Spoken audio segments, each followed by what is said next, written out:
seemed like you ever notice it seemed like anytime Bama don't make the college football playoff, they always get them a team that's like they know that Bama could just whoop their ass. It always, I swear, it always seemed like that. Anytime Bama don't make the college football playoff, they're like, look, the college football playoff committee is like, look, we're sorry you guys didn't make it, but here's pretty much here, take this team and be happy with it. You know what I'm saying?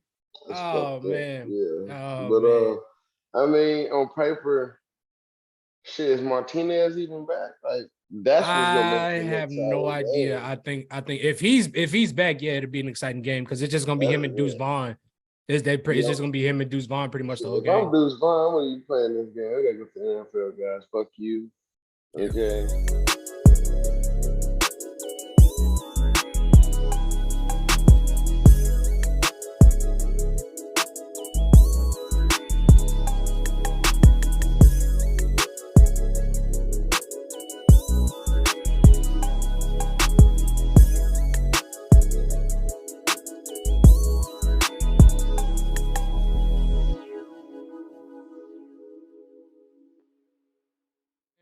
What's going on, y'all? I'm Tim. That's Ryan. And y'all tuned into another episode of the Pigskin Posse podcast. This is, I guess you could say, the last episode of 2022 and the first episode of 2023 because, this is New Year's Eve. So happy New Year to everybody. Ryan, how you feeling, man? How you doing, brother? Well, I'm blessed, man. How about yourself? I'm blessed, man. I can't complain. Which I want to address right now. I apologize to everybody that we haven't done an episode the past couple of weeks. I recently just switched jobs. I did start I'm officially a carpenter's apprentice. So, it's been a little bit of a hassle. I had to go fill out the application. Yes, I've been dealing with the bullshit of the last week and a half of my previous job. So it's just been kind of hectic, a little bit of stressful, but we back, and that's all that matters. Yes, sir. And from that transition stage, understandable, completely understandable. Yeah, it's definitely been taking a mental toll. I can say that much. Mm-hmm. Yeah. All right, so let's go ahead and jump off into it. If you don't know by now. Deion Sanders did take the head coaching job in Colorado. I want to say congratulations to Deion. Also, want to give congratulations to Ed Reed for taking the head coaching job at Bethune-Cookman. So big congrats to those guys. I think with you said it earlier this week that I think Ed Reed just wanted to get away from that whole Miami aura. I think he needed a fresh start, a little bit of a clean slate. I mean, he got into coaching a different way. I mean, they asked him to come there, but it's like when you got players that's not necessarily bought in or necessarily care about the culture or trying to build culture, then you sometimes you just gotta go separate ways. And I feel like that's what happened in that case. So it's gonna be interesting to see Ed Reed's approach of being a head coach. Is his first time being a head coach, and it's gonna be interesting to see Deion, being a Division I head coach. Yeah, see what that looks like. I mean, that's the highest level outside the NFL. So, it's going to be an amazing. I think Deion could possibly turn Colorado into a powerhouse or a main stable, or it's going to be like, dang, we got to go play Colorado. Like, it's not going to be an easy game. So I'm interested to see what Deion Sanders, for those who don't know, that's his son, who plays quarterback, as well as his other son, Shiloh Sanders, who plays strong safety. So I really want to see what he can do in this recruiting class. I'm not really gonna hold anything against him considering the time he got there. Right. But it's gonna be a nice 5-year process, and I can't wait to watch it. Yeah. The thing with the Colorado job, what I'm excited for Deion about that job is, a lot of people not realizing this is actually perfect timing because, it takes like 2 to 3 years to really establish something as a head coach. So, and what not a lot of people realize, and this is perfect timing for Deion, because UCLA and USC is leaving the Pac-12, which Colorado is a Pac-12 team. So USC and UCLA, which have always been powerhouses, they're leaving the Pac-12 next year, 2024, and they're going to the Big Ten. So, with Deion coming in, he's going to be able to get, a lot of them he's going to be able to get a lot of them recruits, and he's really going to be able to turn this program into something. Going back to what you said, I love the way he left Colorado. Left Jackson State, because they didn't have to find the team. I think he told the team first. They didn't have to find out through ESPN or Twitter or anything like that. Cough, cough, Lincoln Riley. We just gonna throw that shit out there.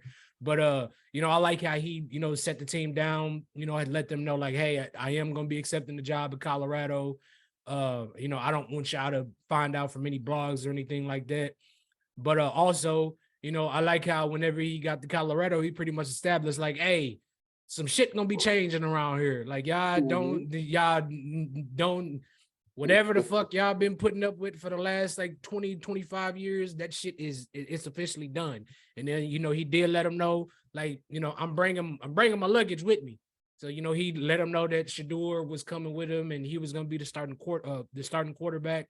He also brought Travis Hunter, who was the number 2 recruit of the 2021, I think the 21-22 college football or high school recruiting class. So, he already has something established with Shador and Travis. So they're going to fit very well into that program. And I just want to say, for Colorado, y'all are getting Coach Deion Sanders. Y'all are not getting Coach Prime. I just want to throw that out there. And what I mean by that is, I'm not trying to disrespect nobody, nothing like that, but I don't think the black culture that was at Jackson State is going to follow him to Colorado. I really don't. That's all I'm saying. I'm not saying that his coaching style and thing is going to change. It's just the culture at Colorado is a little different than what was at Jackson State. And I think that goes without saying, but I just wanted to throw that out there. I disagree. I think it's going to be one of the rare situations to where he's going to create the culture. He's going to tell them what the culture is going to be. And I feel like it's rightfully so, because if you're talking about Colorado, I think they had like 1 year in, like, what was it, like 08? Don't fact check me on that, but 08 or something like that. But they were a powerhouse in the 80s. Definitely a original Big 8 team that OU has had battles with in the past. So I feel like Deion is going to create a new type of culture there, and he's going to make them respectable. Now, going back to Jackson State, I heard some chirping, and it's ignorant, talking about Deion's a traitor, or why can't you make Jackson State a powerhouse, and da, da, da, da. Well, look, there's been HBCUs in years past that, out of 22 players, 20 of them on the same team went to the NFL on the same league. Mm-hmm. So there's been years like that so there's been some HBCUs that good, but I encourage everybody to go watch that interview that Deion did with Shannon Sharp on Club Shay Shay. It was very telling. They weren't even paying, like, for HBCU, let's just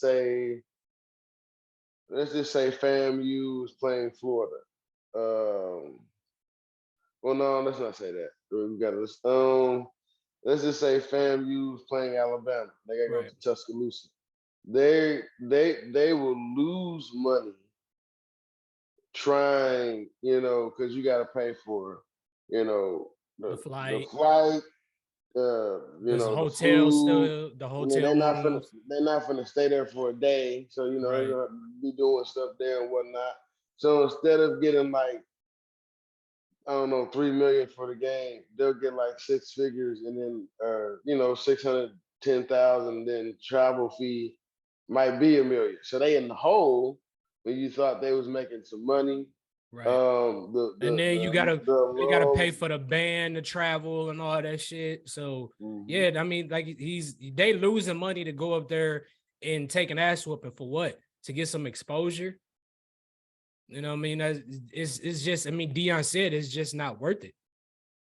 Yeah, and then the alums, they weren't giving any money to better the programs, and the boosters, they weren't giving any money to better the programs. So it was just like a lose-lose situation. So for Deion to do all that in 3 years, 2.5 years, taking Jackson State to the championship game 2 years in a row is extremely impressive, and it shows the type of recruiter, it shows the type of coaching staff he has, and it shows his knowledge of the game. So I feel like the sky's the limit, because what you just said with USC and UCLA going to the Big Ten after next season, it's going to be extremely interesting. Yeah. The Pac-12 will be wide open. Now they might add more teams and become the Pac-16. Who knows? We'll just have to see. We'll just have to see. But I feel like it's going to be an extreme ripple effect, and I feel like this might be the beginning of Colorado becoming a powerhouse. Maybe. I mean, I would love to see Deion make a powerhouse. Yeah, I'm not a Colorado fan whatsoever. I could care less about Colorado, but I will be watching and I will be cheering for them because I love Deion. I've always loved Deion, and you know, I want to see him succeed. But going back to what you were saying at Jackson State, it's like he was putting up a lot of his own money. I mean, they had names on the back of their jerseys for the first time. He got them a new stadium. Not a new stadium, new locker room, and that was coming out of his pocket. Different jerseys, like jersey colorways. Then they had he got them an Under Armour deal. That deal is still intact, even though he left the school. He had ESPN taping their games, which I think that has never happened in that school's history. And going back to what you said, you know, college game day there, and then on top of that, when he got hired, they only asked him for 2 years. Right. So he fulfilled his commitment. So it's like, and it's like he laid the blueprint of what the fuck it takes for HBCU to succeed. And it's like it's up to them to keep that shit going. Not to mention he brought them their first top 100 recruit ever at that school. So how can you necessarily call him a traitor when he can, he fulfilled his obligation, did what he was supposed to. He did more things for that school and changed more things and brought that school to a new level in 3 years. In 3 years, and probably in the last 35 years at that school. So yeah, I'm not mad at Deion when they're doing everything they can not to help you. Right. Then you gotta go find a better resources. And I would believe that if I had to compare Colorado and Jackson State, that they have better resources. They have much. Boosters are probably they probably gave Deion a shit ton of money to make that campus better for those athletes. Yeah, I mean, come on, man. It's Colorado. It's Denver. They love football out there. They love not Denver, but it's Boulder, which is, I mean, it's near Denver, but still, it's Colorado. They love their football out there. Deion's a football god. So, if he could bring his, personality and his football knowledge to that team, yeah, I definitely think he could turn them into a powerhouse. But once again, man, I commend Deion for what he did, on the strength of his own back. I mean, for those of y'all saying that, how come he can't turn Colorado into a Power 5? He can't do it by himself. He can't. Jackson State. I'm sorry. How come he can't turn Jackson State into a Power 5? He can't do it by himself. If you look at a lot of these other schools, Bama, LSU, Florida, if you watch a lot of these interviews, Club Shay Shay or All the Smoke or whatever, a lot of these guys are giving money and, they're going back and contributing to their school's success. They're helping these schools. They're talking to a lot of these, a lot of the students, a lot of the athletes to get them to come to the damn school. So, when you don't really have that from alumni and all the boosters and, you don't have the financial support from the boosters, it's hard to do that. It's hard to turn the school into a Power 5, into a Power. Hell yeah, because it's like for some kids, going to campus. Like I don't know, like I forgot the name of the YouTube page. This like this black dude. He just goes to all the major D1 campuses and show their facilities and everything. Right. And so like when you go, if you've seen Oregon's fucking facility, it's crazy. If you've seen Texas facility, it's crazy. If you've seen Alabama's facility, it's crazy. If you've seen Oklahoma's facility, it's crazy. So it's like if you got a highly touted, recruited kid coming to your school, and it's like, well, all the other schools I saw, they have this, and you guys don't, just for example.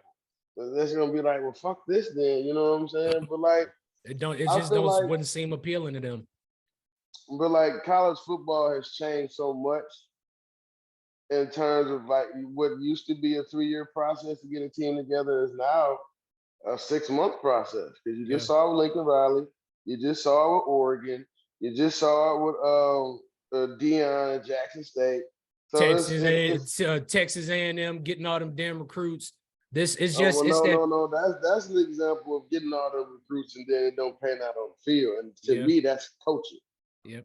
Because if you holler at all the Florida State fans, they'll tell you he's running the same plays that he ran when he was here with us. He hasn't changed anything. And that's why they figured his ass out. That's why them fucking recruits left. Hey man, there might be some shady shit going on in College Station. We don't know. Yeah, well, with this NIL deal shit, there I think is much more shit behind the scenes shit going on that we don't know about. Which we talked about some of the shit in the previous episode. If y'all go back and watch one of the previous episodes, so cough the old Tennessee coach, but that's another story. But yeah, once again, man, congratulations to DM. Yeah. No. Heupel's the coach now. Not Josh Heupel. Yeah, I can't think. I have to go back and look at it myself, but we did talk about it. But yeah, man, once again, congratulations to Deion. We are looking forward to watching you for the 2023 season and looking to see what you can do with this team. But we gotta talk about this transfer portal shit because this shit has gotten fucking out of hand. It's gonna get worse. It's gonna get worse until they regulate it. Yeah, which I think is now, it's gonna be a wildfire.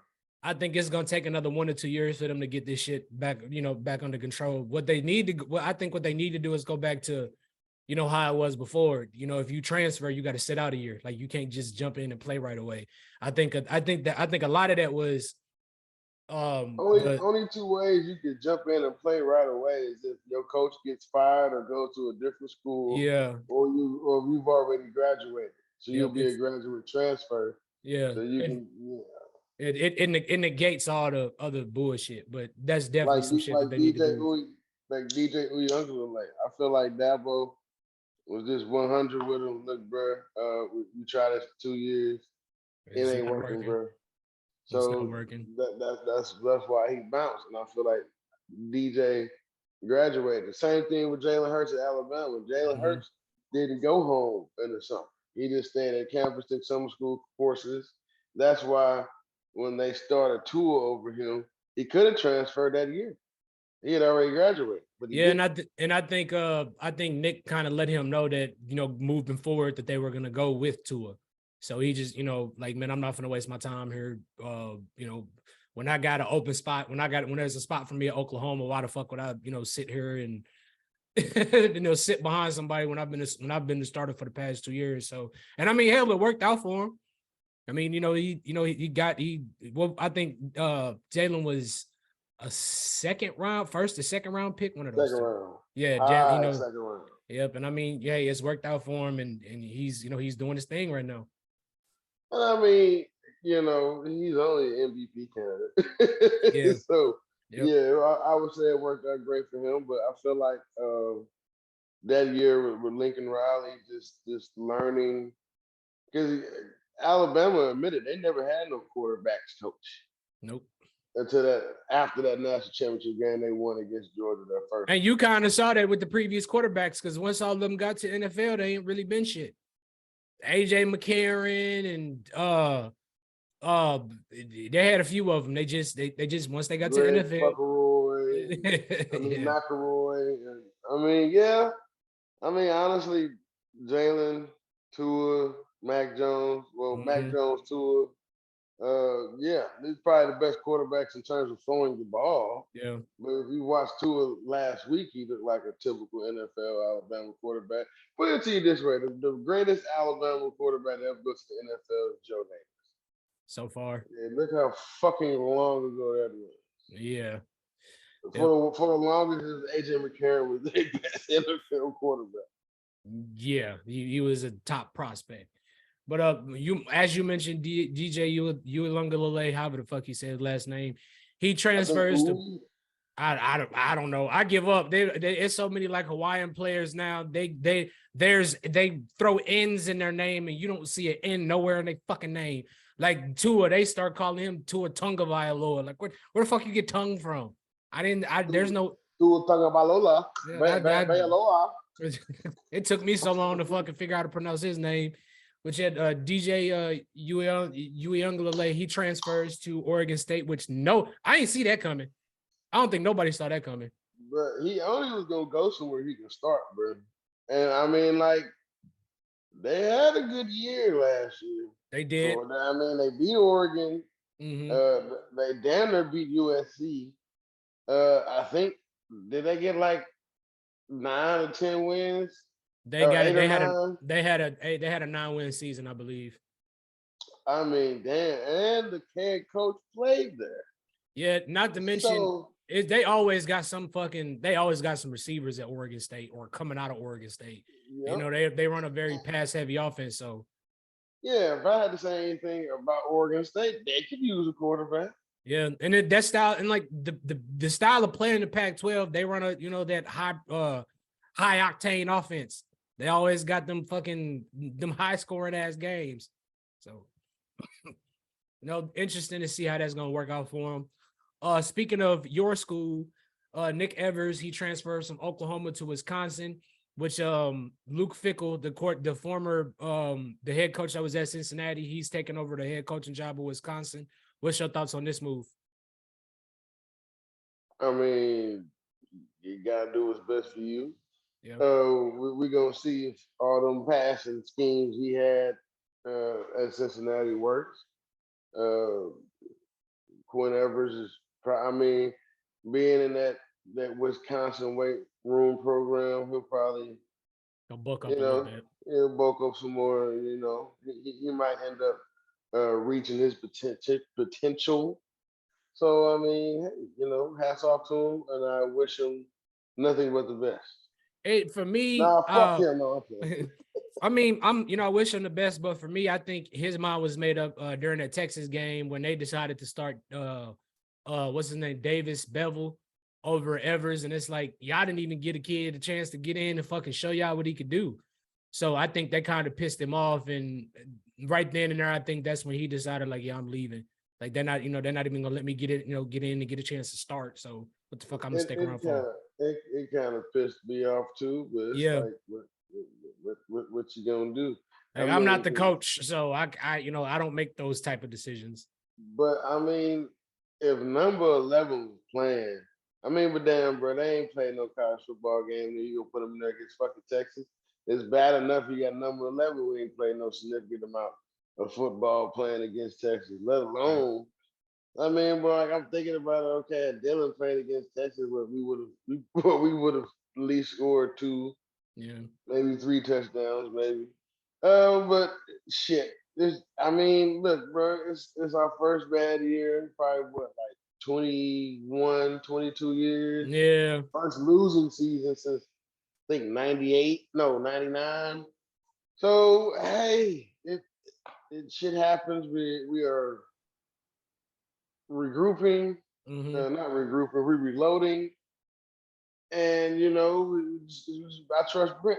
So it's gonna be the process. And but we fucking suck. But what I love to see though is that the talent level may not be there, but the effort is always there. Yeah. The effort is always there. So I appreciate that.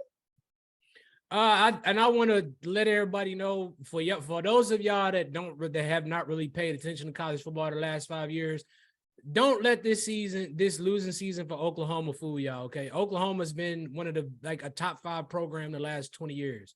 They're one of the most prestigious universities, and fucking Brent Venables he works his magic during recruiting. He's not a loser. He didn't come there just to start. He didn't come there to start fucking losing, which we about to talk about Oklahoma here in a second.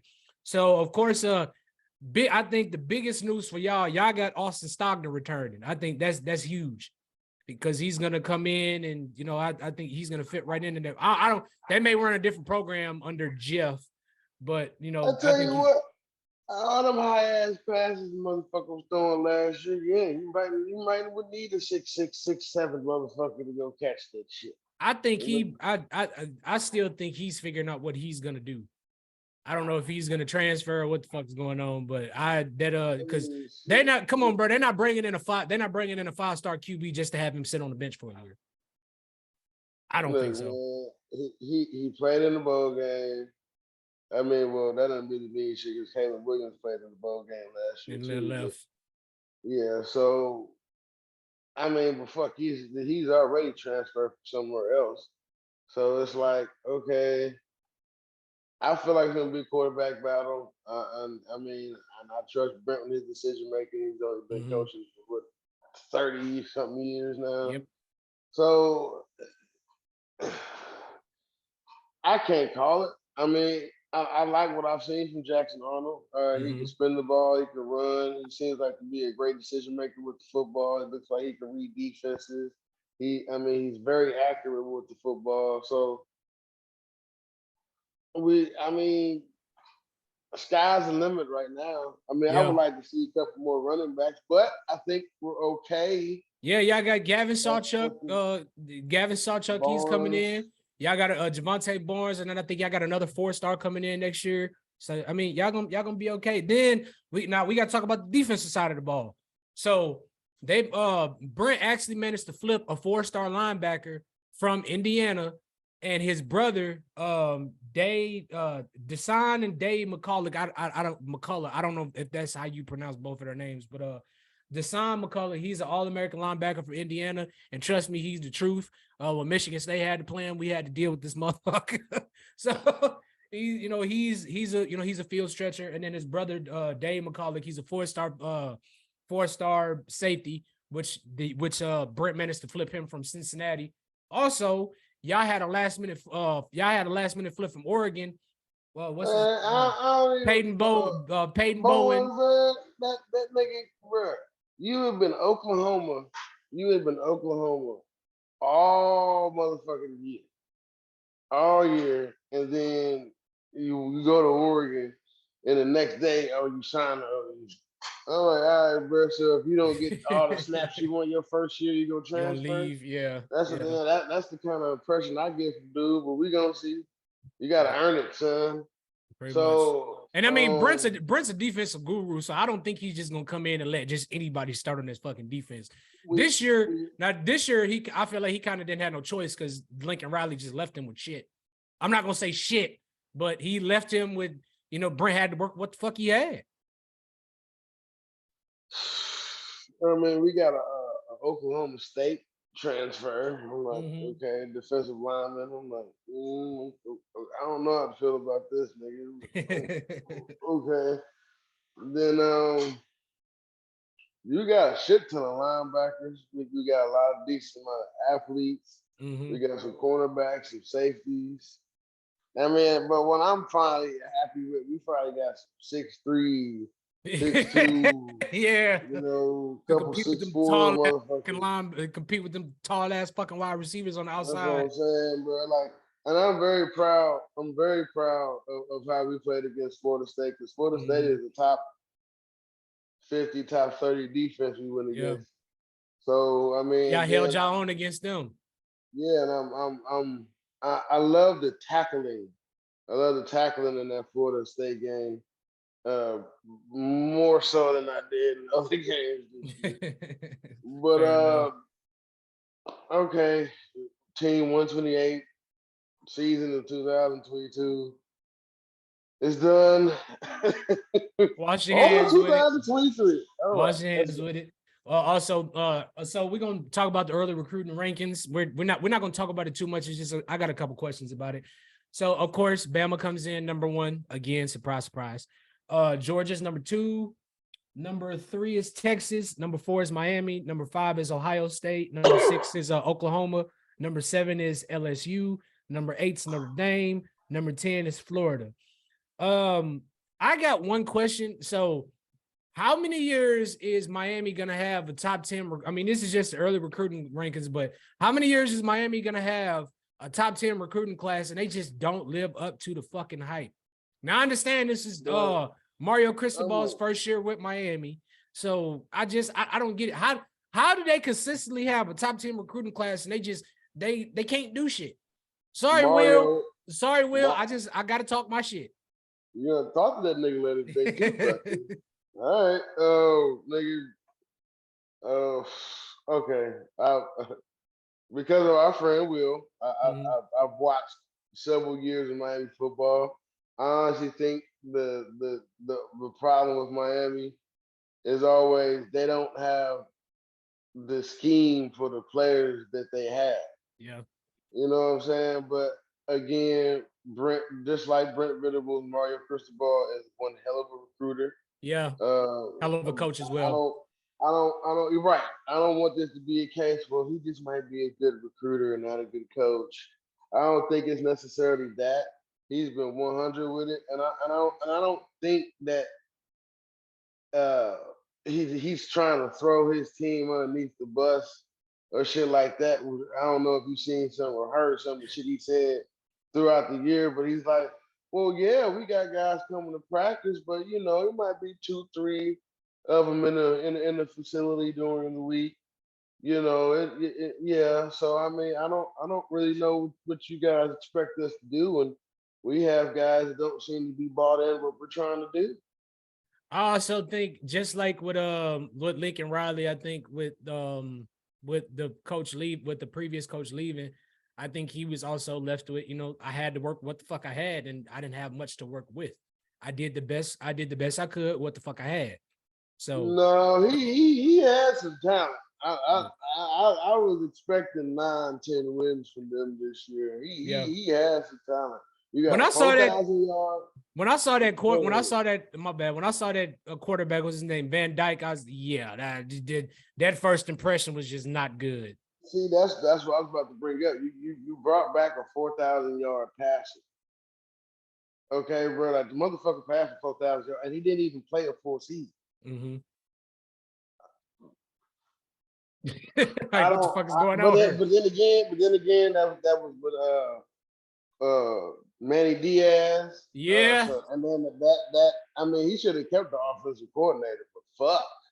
I mean, but then again, you had Rambo, which I'm kind of disappointed NFL didn't give him a chance because he had 1 year being the guy. I was like so fucking mad, but then you gotta think about it, bro. Rambo didn't start getting to play for real until like, you know, in the college year. And the next year it's fucking Jalen Hurts. It was Russ CD, he ain't open up on the run. And the year after that, Spencer Rattler, where ain't nobody open, I'm getting scared. The defense is coming. I think I'm a lot faster than I am, sacked, and that fuck shit. But it was amazing how we were able to win a Big 12 championship in spite of that. Then the Caleb year. So he's never really had an accurate quarterback. So he only had 1 year to show that for Charleston Rambo.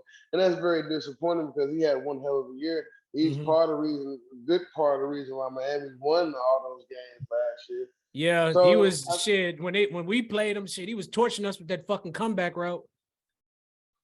But I think this might be a situation of not having the right players. I mean, Van Dyke, but like, I don't like how Van Dyke always, well, I'm hurt. As soon as shit start getting bad, he hurt now. But anyways, I think it's just a situation. It might be an offensive coordinator and it might be players at key positions, but Miami is going to be all right. I feel like, I mean, I think they finally got the coach. I mean, he played at fucking Miami, so he understands the culture. He understands what the fuck it should be. Right. So we'll just have to see. He had another great year. Early recruiting. And Will, look, if you go, whenever you watch this episode, look, I'm not completely shitting on y'all. I had to throw that out there. This is motherfucking Pigskin Posse Podcast. We talk pigskin on this motherfucking stuff. I'll see you later. I'll see you later. But I gotta get your predictions on the college football playoff games, man. So who you got between the first game, Michigan and TCU? This game go two ways. Either Michigan is gonna steamroll TCU, and the shit, is gonna start getting out of hand in the third quarter, or TCU keeps it close by making some plays. I think I really don't think TCU can handle Michigan's offense because it's so much power running, wears you down quicker and shit. But I think it's a good chance that TCU does some. I mean, they need to compete. Yeah. They need to, bro, because if they don't, we will see a Bama-like team with 2 losses. We'll see them get in. We were so close. Kept telling motherfuckers, a 2-loss team will get in this playoff. Yeah, it was so close. I don't know how the fuck you lose. I mean, well, the times we've seen it where a team loses their conference championship and they win, and they in the playoffs, they win the fucking national championship. Yeah, saw it with Georgia last year. Yep. Saw it with Alabama 5 years ago. Mm-hmm. So that's why we love college football. That's why we love college football, because this shit, it's hard. There's no script in this shit, man. I don't think Max Duggan is gonna have enough time to do all that running around.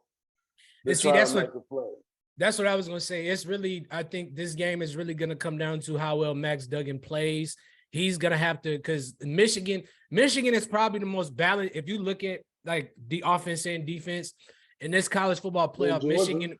Well, no, Georgia's a more defensive team. No, nigga, Georgia is Michigan on steroids. Well, yeah, but I think Michigan is probably the most well-rounded team because their offense plays just as well as their defense, and they have the top across the board. They have the top-ranked defense. They have one of the top-ranked defenses in the fucking nation. If they're not number 2, I think if they're not number 1, they're number 2 or 3 in just about every fucking thing. So, Harbaugh, hats off to Harbaugh. He has some boys playing well. I mean, I got Michigan. I just, like you said, I don't think Max Duggan is going to be able to handle that fucking Michigan defense. I really don't. Like they got a nasty defense over there and nobody's talking about it. So moving on to the next game, who you got between Ohio State and Georgia?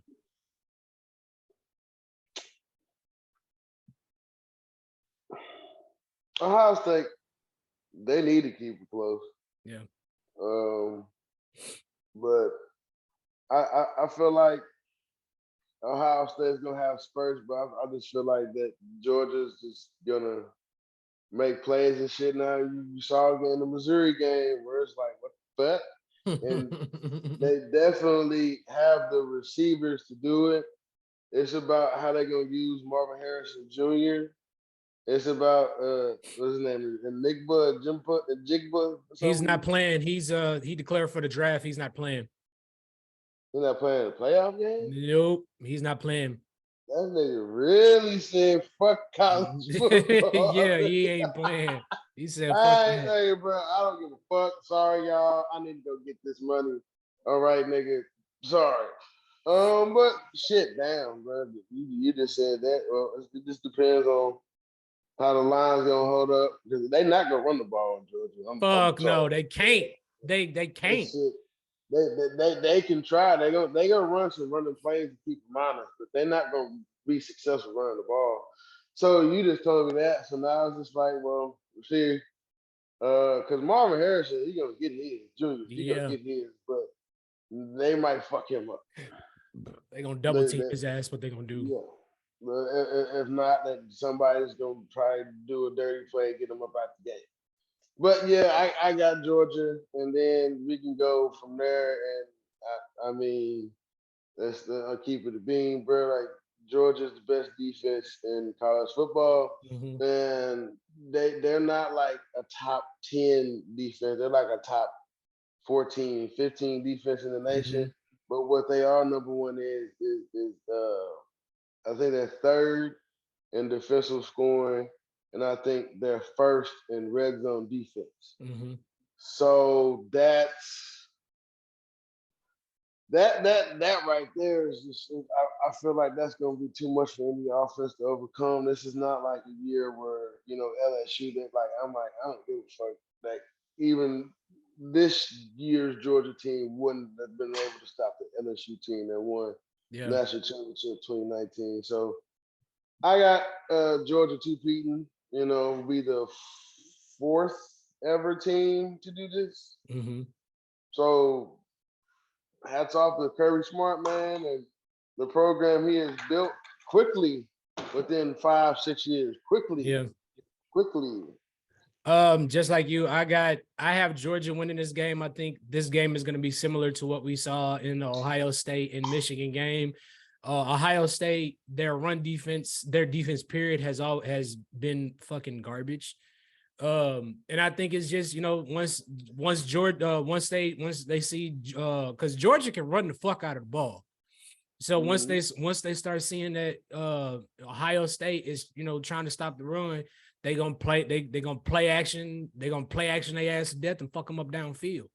Because Stetson Bennett's actually been a much better passer this year. So, I think we just gonna see the same thing we saw in the Michigan-Ohio State game.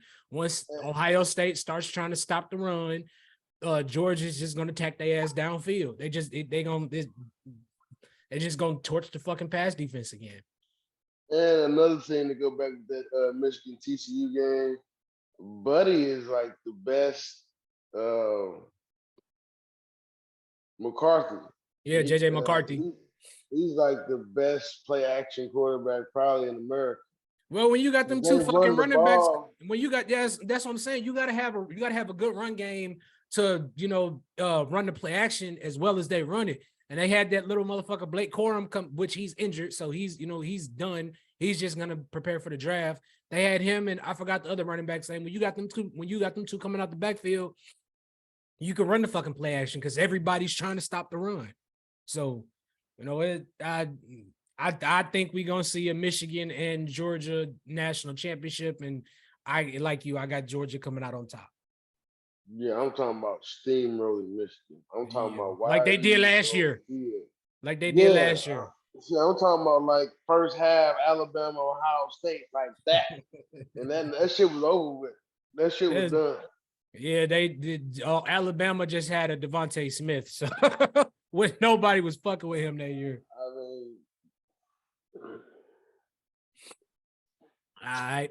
So we're gonna go ahead and transition over to the NFL. I think we got quite a few things to talk about. Let me just say this, dog. Thursday with that Dallas and Tennessee game, bro, it was so many motherfuckers getting caught off the field that game, bro. Mm-hmm. This is why we don't need an extra week, bro. Cause I feel like that's the difference. That's the difference between one of the year that the Chiefs played Tampa Bay, wasn't that the first year of this shit? I think so. Yeah. The Kobe year. Yeah. And Kansas City lost a lot of motherfuckers in week 17 and 18, and they was able to overcome it and still got to the Super Bowl, but it ended up costing them because the offensive line wasn't working for. I think what offensive line was, it was that COVID shit. That's why their two best offensive. Well, one of them got hurt, and then the other one, I think the other one had COVID. So that was just. But I do agree with what you're saying. I love the extra week because it's football. We big football fans, so I'm not gonna argue with having more football. But I don't like it. I don't like it as for an aspect as it's just a lot of people gonna be going out there that last week trying to stat pad. Just trying to, run the score up, trying to, do whatever they can to work on their contract and shit like that. And it's going to cause a lot of people to fucking get hurt. So, I mean, I love the extra week as a football aspect, but as far as like the health of the players, I think it's a detriment. You're going to see a lot of fucking people getting hurt. So they either going to have, you good. They either gonna have to, have a week. They either gonna have to have a bye week after week 8, after that last week, before they go into the playoffs in order for people to get healthy, or they gonna have to eliminate this shit because we're gonna see a lot of people get hurt in that this last week of football. And then another thing, I mean, like it kind of fucks up not having that 1 and 2 seed. They get the bye because they added an extra playoff game. So that's a lot of football, bro. That's a lot of football to be playing, and especially if you're a contending team. That's why it's so important to win your division early, so you can sit out in games like this. Yes. Big news. Tua Tagovailoa is in concussion protocol again. I think that makes like the third or fourth time this season.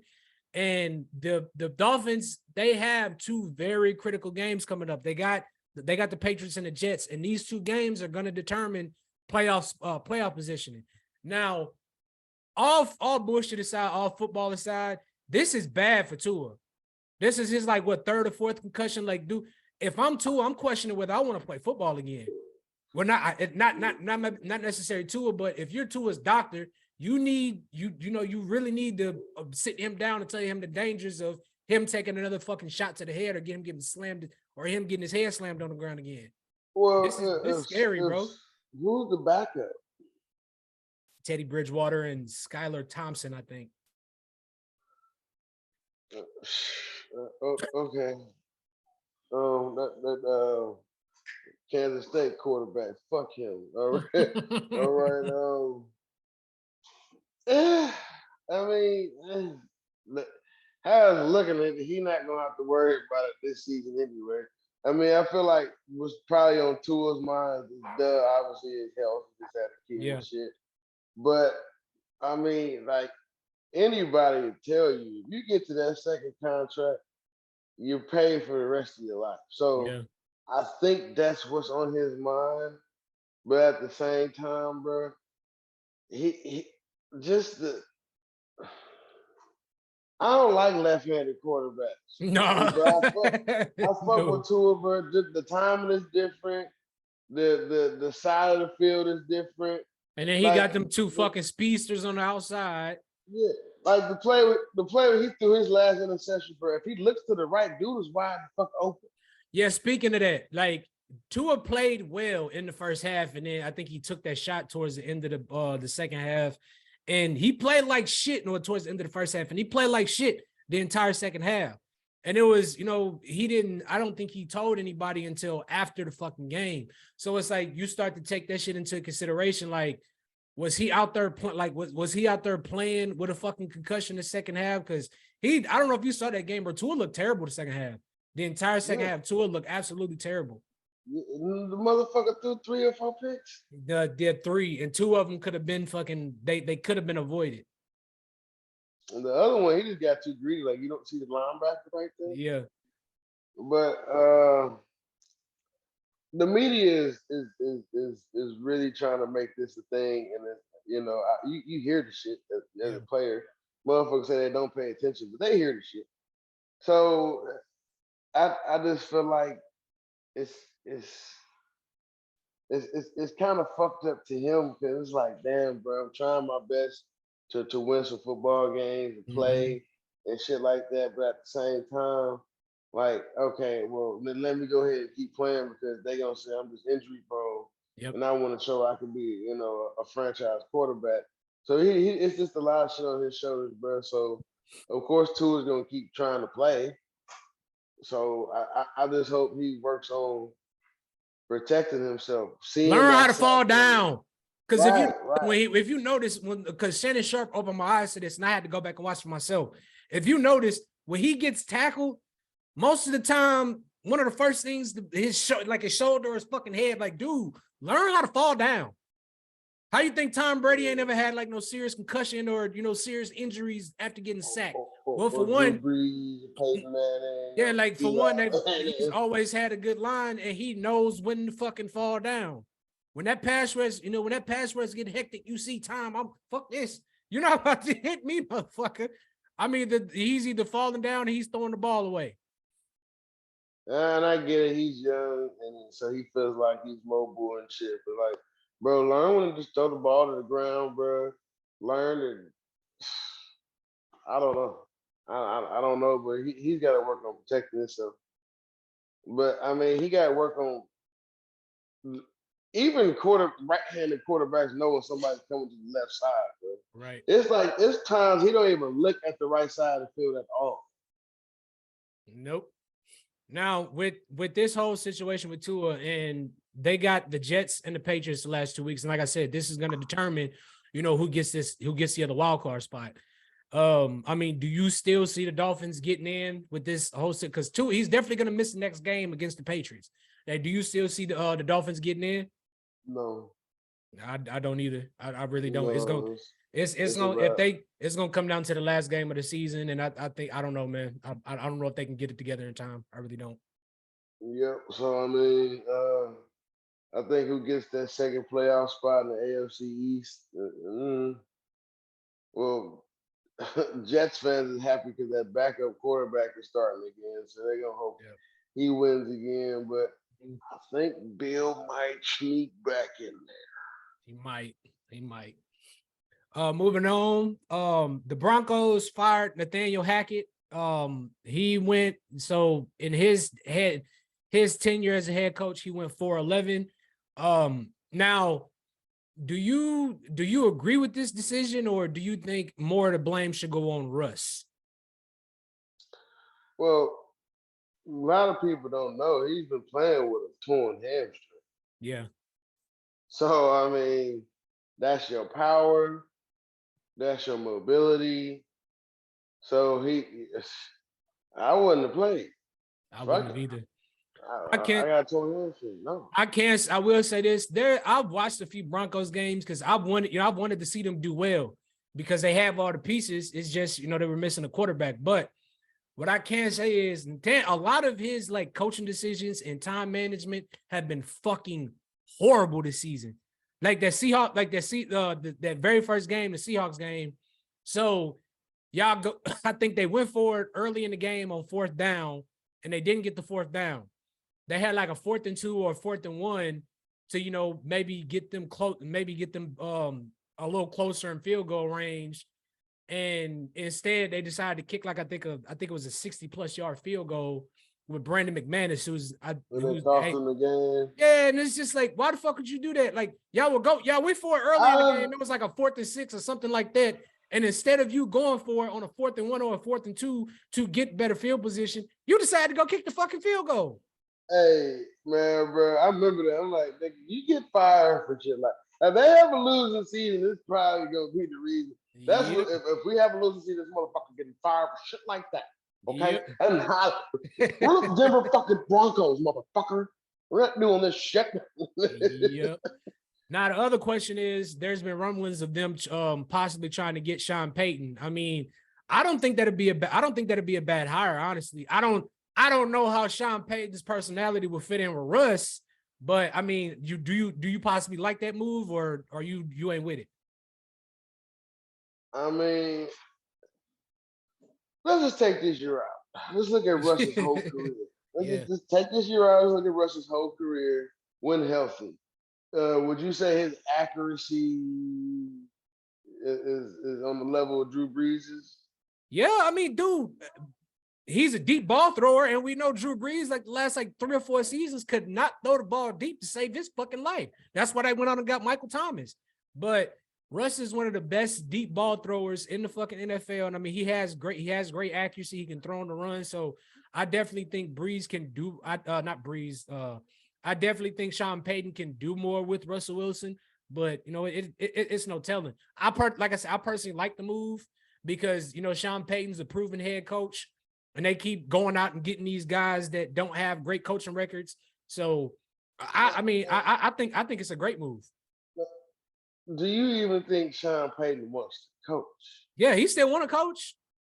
There was shit. The Dolphins was trying to get him to because they still in trouble for that shit. They forfeited their draft picks.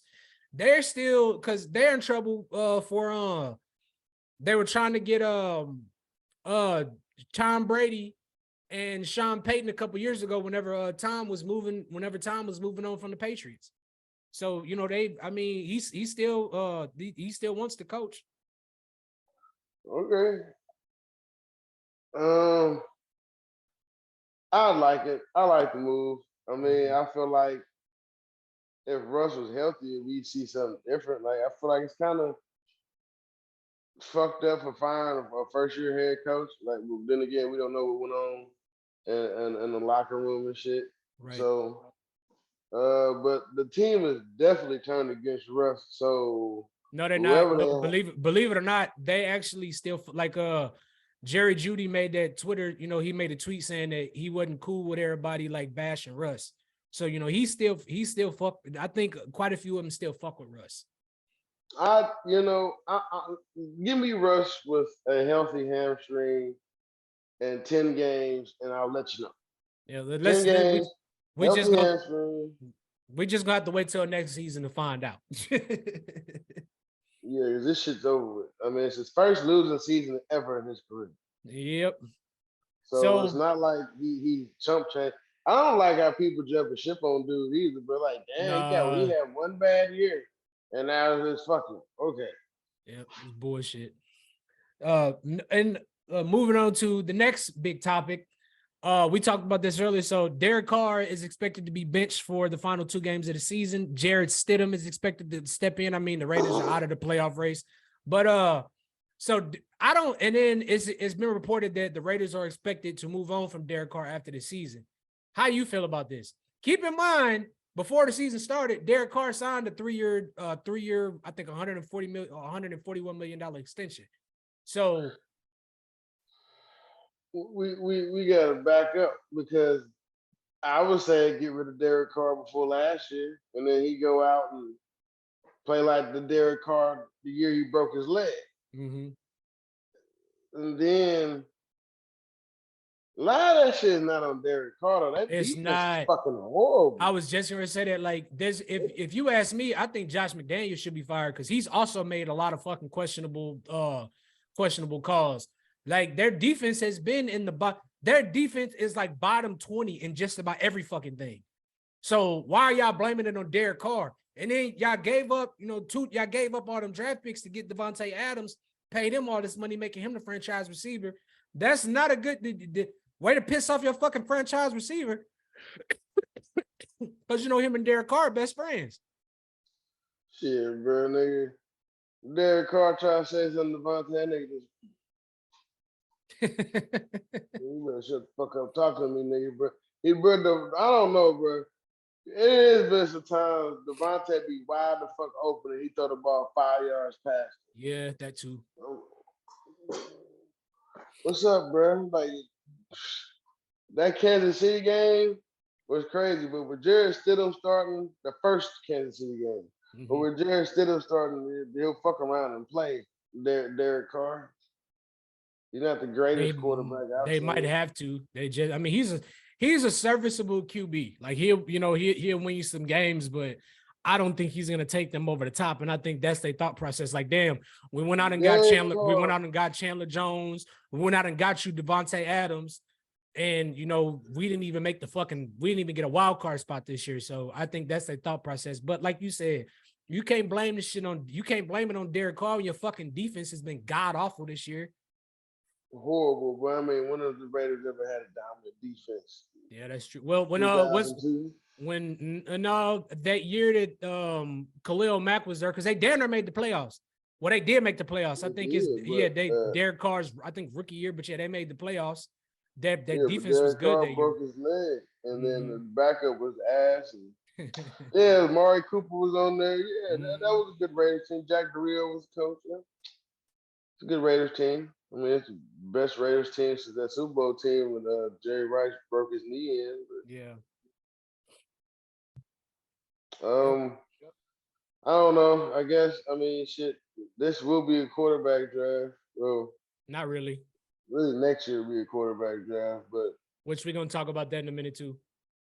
I don't know. All right. And then another news. This is very unfortunate. Kyler tears his ACL and he's out the rest of the season. Let's call it a spade. It wasn't like Kyler was having the greatest fucking season, which I don't know if you can necessarily blame him, but he definitely wasn't having the greatest season, and he just got paid. So they took away his weapon and DeAndre for The I first feel few like games of the bullshit. season. Yep. And then Hollywood, he just gonna keep re-aggravating that foot he broke at OU. Mm-hmm. Um, Offensive line was terrible. Offensive line was terrible. Defense did not exist. No. Everybody they talk about college shit. All college running backs is like 5'5" and shit. You gotta Yeah. throw the motherfuckers like that. He's having look. We understand that Kyler runs, but I feel like that's why he tore his ACL because he was having to run down there at the play. Not to mention, I don't like a lot of Cliff Kingsbury's schemes. I really don't. I don't think he's fit to be maybe not a head coach because a lot of head coaches some head coaches they make great offensive coordinators but not good coaches. So I personally don't. He ain't meant to be any type of coach in the NFL. I mean, I can offensive coordinator, not a pass game assistant. Shit, I mean, he had a losing record at Texas Tech, and you hired this motherfucker in. We can't get Lincoln Riley, so we'll get him. I think their whole thing was he had a little bit of familiarity with Kyler because I think he tried to recruit Kyler, and his style of play was similar to what Kyler ran in at Oklahoma. But I think it's just his game planning and his scheming is just not cut out. It's maybe he's just not cut out to be a coach in the NFL. I really don't think so.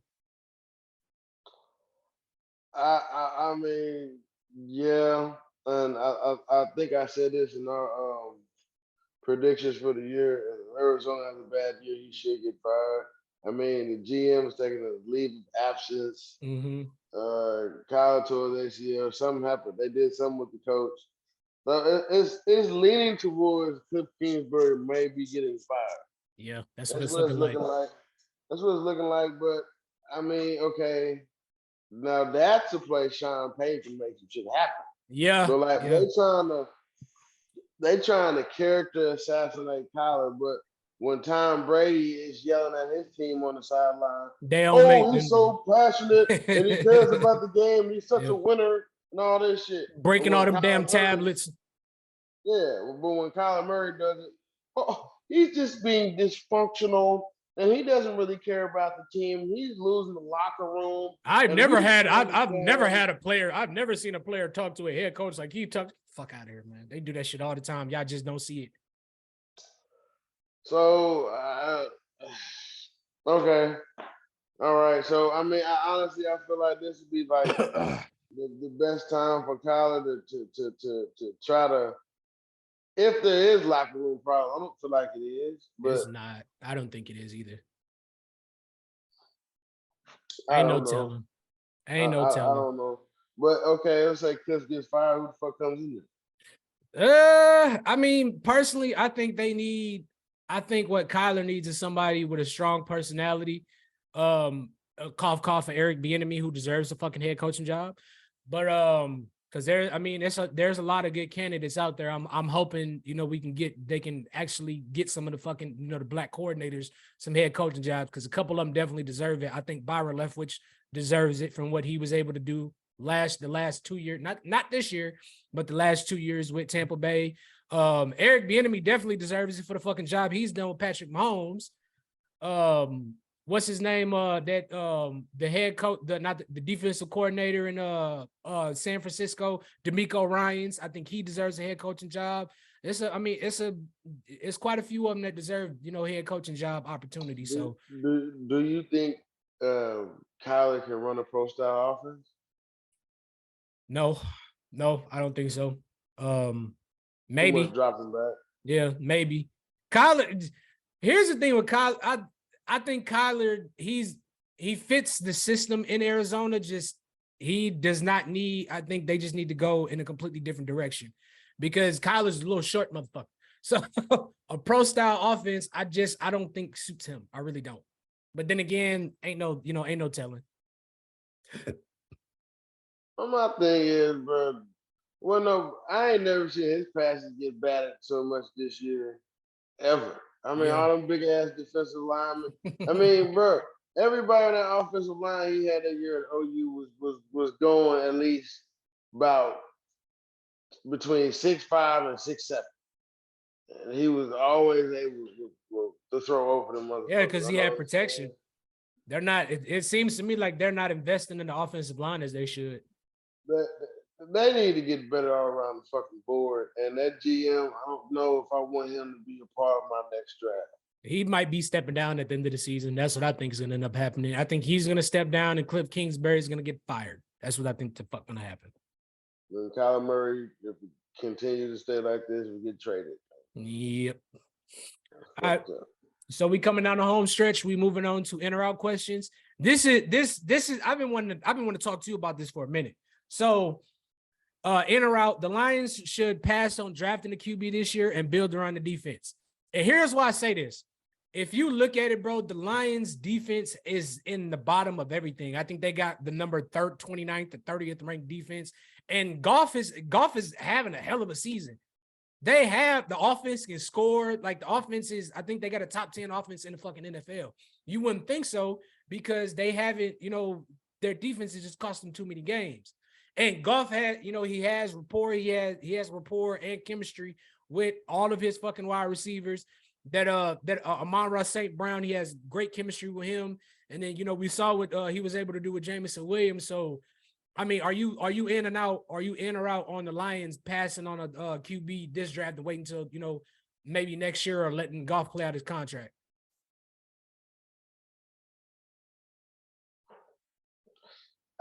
Do you want to bet on Jared Goff? Like, okay.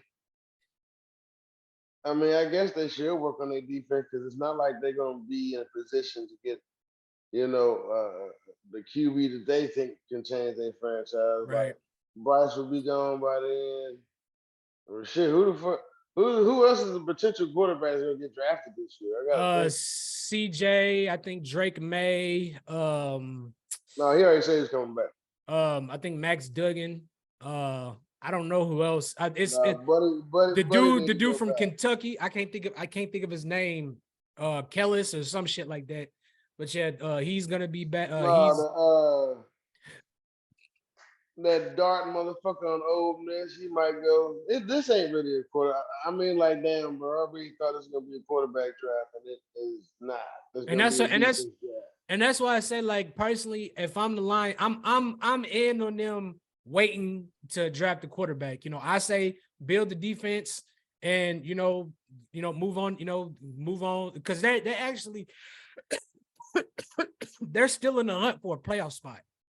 Mm-hmm. So they can still possibly make it to the playoffs. I think if you draft the QB, that's gonna fuck up the locker room. Don't they play Green Bay this week? If not, I think so. I think so. That's gonna have to be a must-watch game, bro, because that's really playoff implications for both of them. Both of them have to win out. If they want to make the playoffs, they have to win out. Yep. And Tampa Bay has got to win. Detroit plays Chicago this week, and that's a winnable game. Yeah, because, I mean, I don't know. Justin Fields, you just said their defense is ass. Justin Fields might get back in the top 10 in rushing just might. After that motherfucker. Yep. So, but yeah, you in or out? I'm out because they're not going to be in a position to get a quarterback that you will feel like can change their franchise. In other words, you in, because I was saying, should they pass on the QB? I mean, I'm not opposed to it. I just don't feel like where they land at in the draft, they're going to have an opportunity to get a quarterback they feel like can change their franchise. Right. Like they're gonna have to develop a motherfucker whoever they get. Yeah. But yeah, I mean, I guess what I'm saying is I'm in on them drafting the quarterback, but I feel like they should focus on their defense because I wouldn't bet on Jared Goff to do a damn thing. I would. I mean, I think he'd get them to the playoffs. I mean, he definitely got them to the Super Bowl, but I think that was more so on the back of the defense of Todd Gurley, which he don't have a Todd Gurley or a defense in Detroit. But he's another serviceable QB, and he's having the season of his life.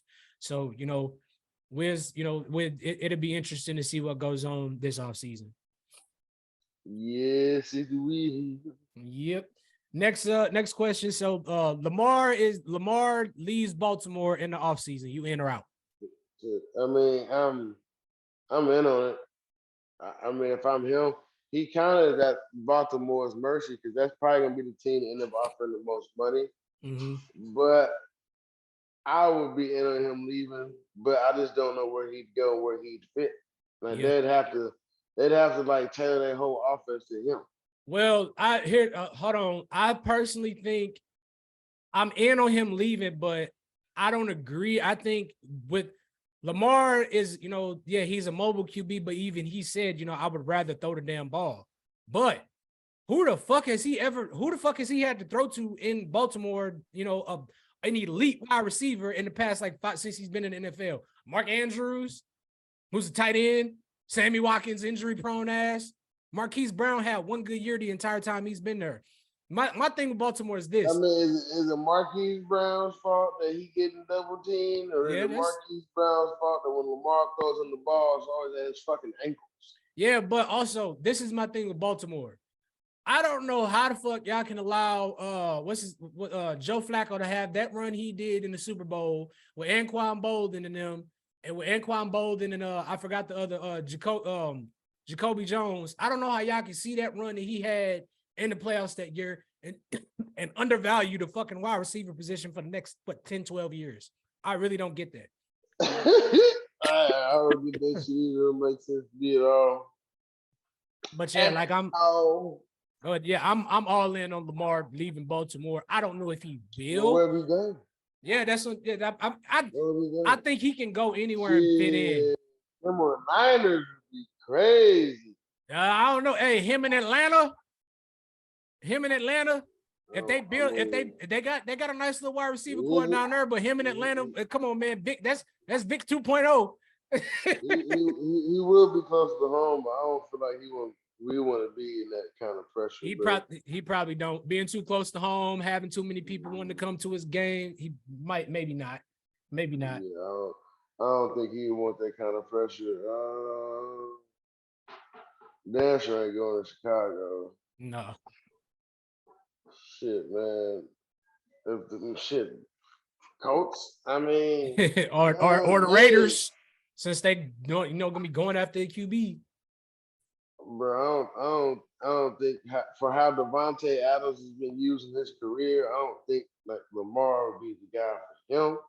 I would love to be wrong because he was show making all them fucking throws in Louisville. Yeah, Louisville. So, yeah, I'm in on him bouncing, but I don't know where he go. Yeah, same here. I feel like he'd end up signing with Baltimore just simply off the fact that they paying him the most money. Mm-hmm. So we'll see.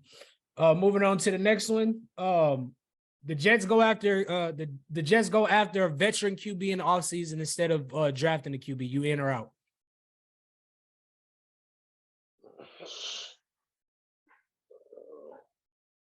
I think they're gonna give. I'm out on that. I think they're gonna give Buddy a chance. No, they already said they moving on in the offseason. They're like he's not gonna be back. Mike White. I'm talking about Mike White. I ain't talking about Zach Wilson. I told you 2 years ago how the fuck they drafted him. Yeah. But yeah, I think they're gonna give Mike White a chance. And try to. I mean, they got decent receivers. They can use some running backs. Yeah, for sure. But, you in or out?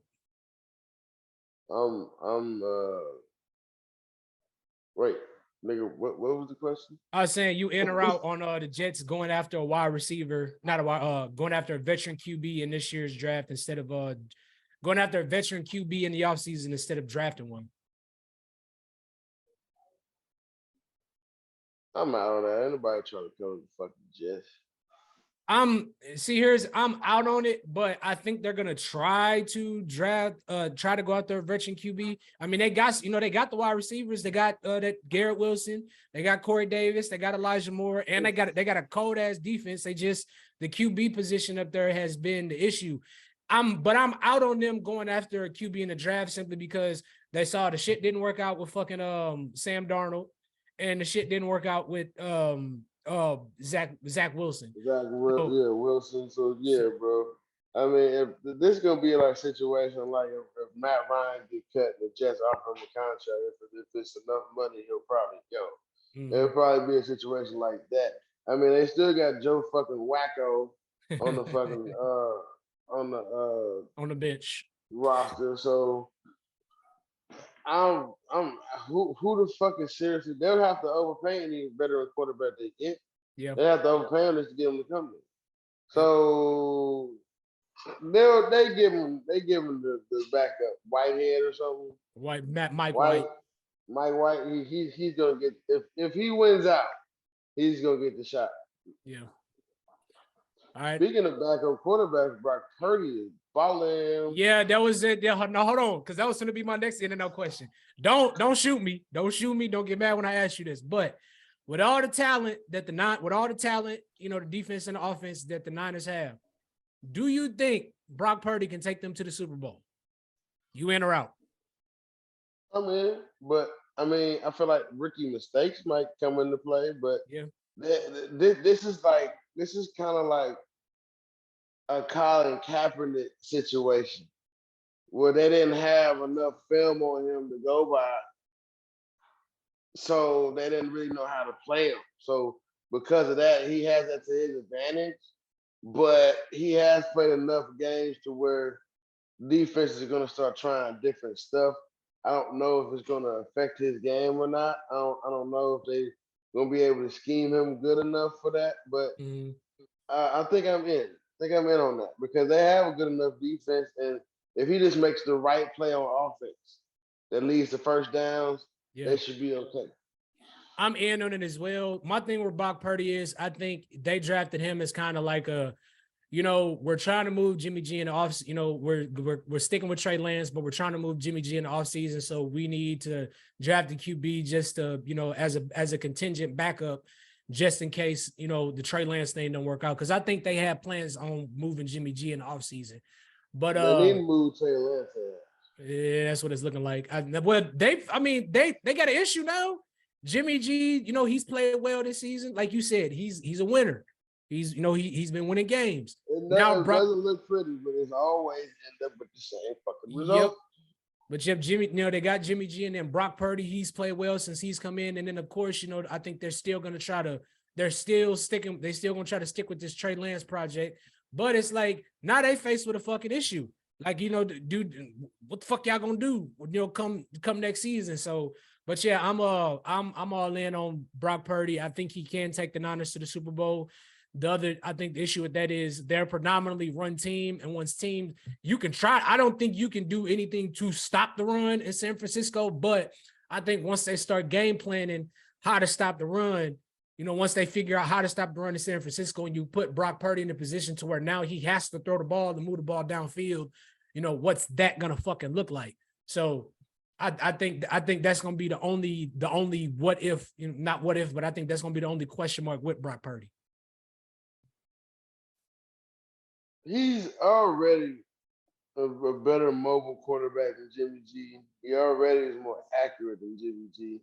It's just can he read defenses and shit like Jimmy G? Yeah. I mean, does he have the mental intangibles, I guess you could say? Right. I mean, so this is going to be an interesting thing to watch play out.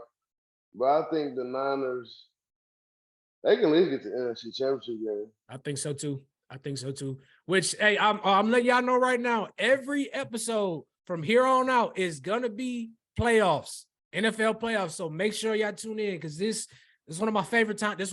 Me and Ryan, this is one of our favorite times of the year. So make sure y'all tune in. We will also be trying to incorporate some of our previous guests on here to try to talk the playoffs. So just make sure y'all tune in. So last in or out question.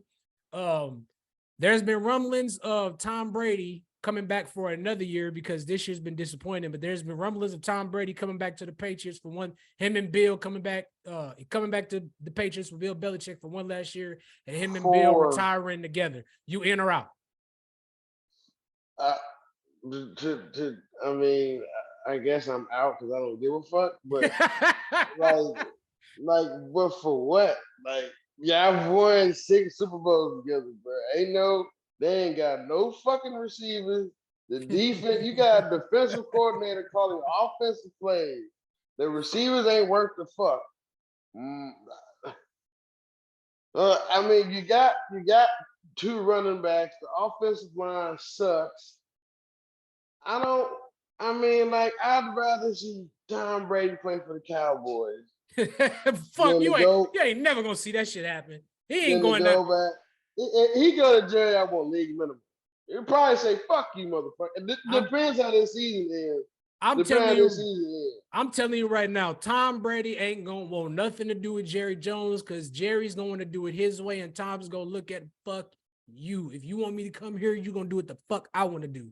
But believe it or not, I'm actually in on this simply because I think the NFL would be looking for, a kind of story that they both come back, play together one more year, and both of them go off into the sunset. And come on, bro, it's the Patriots and it's fucking Tom Brady.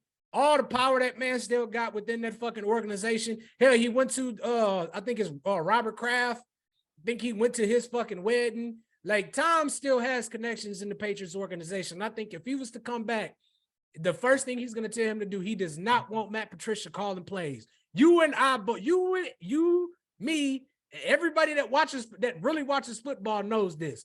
Ain't no way in hell Tom Brady is going to come back to New England and allow Matt Patricia to call his offensive plays. You know this. Do you realize that Bill Belichick was about to get fucking fired? Okay. Yeah. He's about to get fucking fired. Only reason why Tom or Bill Belichick still got his fucking job is because Tom chose the motherfucking league. Robert Kraft would have kept Tom Brady there as long as he wanted to beat him, it. So Tom said, fuck Bill, I'm gonna win a Super Bowl without you, and he did.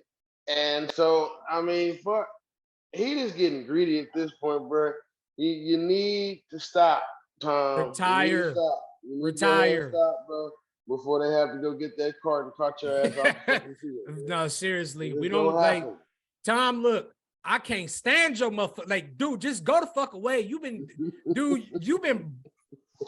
giving me anxiety attacks, heart attacks, heartbreak for the last fucking 20 years. Go, leave me alone. Go away. Just go home. Go be a father, motherfucker. Greatness is great, man. Okay, greatness is great. But as much as I can't stand your motherfucking ass, like, I do not want to see you go out on your back, which is how we see most of our sports legends go out. So, dude, just retire. Don't go back to New England at the end of the season. Retire. Try to get Giselle back, which I don't know if you can at this point, but go be a father, bro. You got a TV deal waiting on you. You don't need football no more. Take your ass home. Leave football the fuck alone after the season. You have nothing. You have nothing else to play for. You got an automatic spot in the Hall of Fame. You got the most fucking Super Bowls. You got pretty much all the fucking records. Retire, bro. Just retire. Don't come back. Don't come back. When they vote for Tom Brady to be in the NFL, it would be the quickest decision. Mm-hmm. Like they already gonna just have the stamp with the yes. They created his fucking Hall of They creating his hall. They got his Hall of Fame bust already created. They just waiting to put him on the ballot. Oh me, bro. So, Tom need to retire. I'm definitely out on that because I don't think it's bad blood between Tom and Bill Belichick, but I think Tom Brady is a guy that really respects. What am I trying to say? He respects discipline. Mm-hmm. He respects like a system in place, a culture and shit like that. And I feel like it's not necessarily that. I mean, I feel like he brought some of those intangibles to Tampa Bay, but like Super Bowl, them losing AB kind of really fucked up everything. He was like the dude that kept drives alive and shit. So them not having him, I mean, it had to be something too because Bruce Arians. They say he stepped down. They got fired. Pretty much. So they gave him a choice. It was like, look, either we can fire you or you can take this office position, but Tom don't want you coaching him no more. Yep, but then like I don't. What's up with AB constantly posting that nigga's wife, bro? Like that's foul, bro. I don't know. We're gonna say that for another episode, man. But that's gonna be the end of this episode, man. Once again, we thank y'all for tuning in as always. Please make sure y'all like, share, and subscribe on YouTube. And me and Ron want to wish everybody a happy and safe and happy New Year. Safe. Please drink responsibly. Wherever you're gonna be, make sure you're gonna be there. Be safe, man, and try to enjoy it and reflect upon this time that you have, things that you want to do, things that you've gone through, things that you want to be better at, things that you want to let go, and always focus on being a better person. Yes, sir. And please leave it. Don't do that New Year, new me bullshit. We all tired of hearing it. Like do it. Yeah, just don't tell us. Just fucking do it. Do it. Make it happen. Just go for it. But until next week, man, we'll see y'all again next week. I'll see you later, Ryan. All right, nigga. All right, bro. Whoa.